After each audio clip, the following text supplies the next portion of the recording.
Hi friends, ఇవాళ వీడియోలో ఏంటంటే వాషింగ్ మిషన్కి P3 ఎర్రర్ అని వస్తుంది కదా. ఈ P3కి వైరింగ్ ప్రాబ్లం వచ్చినా సరే P3 ఎర్రర్ అని వస్తుంది. మీకు వైరింగ్ ప్రాబ్లం వచ్చిందని మేము సపరేట్గా వైరింగ్ అనేది లూప్ చేసామన్నమాట. చూస్తున్నారు కదా, సపరేట్గా ఈ 3 వైర్లు అనేది ప్రెజర్ సెన్సర్ వాల్కి సంబంధించినవి. ఇవి మనం లూప్ చేసి మనం డైరెక్ట్గా ప్రెజర్ సెన్సర్కి కనెక్ట్ చేసామన్నమాట. చూస్తున్నారు కదా, ఇక్కడైతే మళ్ళీ వేరే కలర్ అనేది మార్చాము. అలాగే ప్రెజర్ సెన్సర్కి కనెక్ట్ చేసాము 3 వైర్లు అనేది. ఈ వైరింగ్ ప్రాబ్లం అవడం వల్ల P3 ఎర్రర్ అనేది వచ్చిందనమాట. వైరింగ్ ప్రాబ్లం రాకముందు ఏంటంటే బోర్డ్ అనేది షార్ట్ అయిపోయింది అనమాట. ఇది బోర్డ్ షార్ట్ అయిపోవడం, ఇక్కడ ఒక 2 ఐసీలు అనేవి మార్చాము మనం. చూస్తున్నారు కదా, ఆల్రెడీ గమ్ అనేది తీసి 2 ఐసీలు అనేది మార్చిన తర్వాత అప్పుడు వైరింగ్లోనే ప్రాబ్లం వస్తే వైరింగ్ అనేది మార్చామన్నమాట.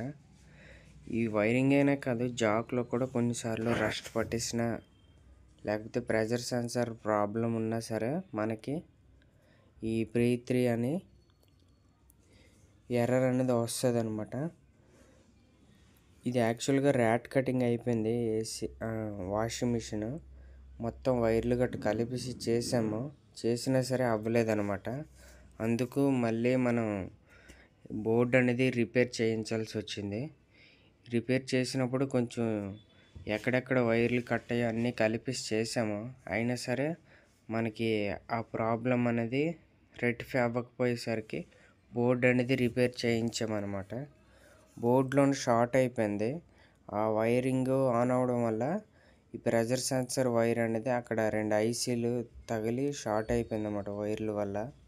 అందుకు మేము సపరేట్గా వైర్ అనేది లూప్ చేసి ఈ నుండి బయటికి లాగి మనం కనెక్ట్ చేసామన్నమాట. చూస్తున్నారు కదా, ఇలా కనెక్ట్ చేయడం వల్ల ప్రాబ్లం ఏంటి రాదు. మనకి ఎలాంటి వైరింగ్లోని ప్రాబ్లం వచ్చినా ఇలాగ సైడ్ నుండి లాక్కోవచ్చు. చూస్తున్నారు కదా, ఒక ఆరెంజ్ కలర్ వైర్ కనిపిస్తుంది, అక్కడికి కట్ చేసి డిస్కనెక్ట్ చేసామన్నమాట.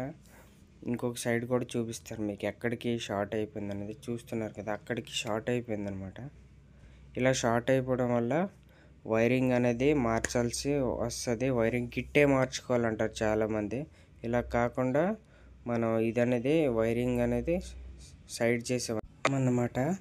అయితే ఈ సైడ్ చేసిన తర్వాత జాగ్రత్తగా మన వైరింగ్ అనేది మనం ప్రెజర్ సెన్సర్ ఎక్కడ ఉందో అక్కడ ఫిక్స్ చేసుకోవాలి. చేసినప్పుడు మాత్రం వైరింగ్ గట్ట కట్ అవ్వకుండా చూసుకోవాలన్నమాట.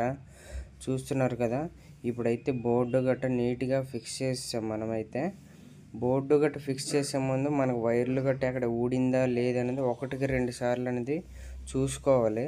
చూసుకున్న తర్వాత మళ్ళీ స్టార్ట్ చేసాము. మేము ఆల్రెడీ స్టార్ట్ చేసాం. స్పిన్ మోడ్ అనేది పెట్టుకోవాలి.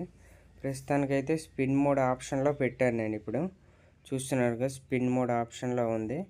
స్పిన్ మోడ్ ఆప్షన్లో పెట్టి మనం చెక్ చేద్దాం. ఎందుకంటే స్పిన్ అవుతుందో లేదో తెలిస్తే ఆటోమేటిక్గా కొంత సక్సెస్ అనేది ఉంటుంది అన్నమాట.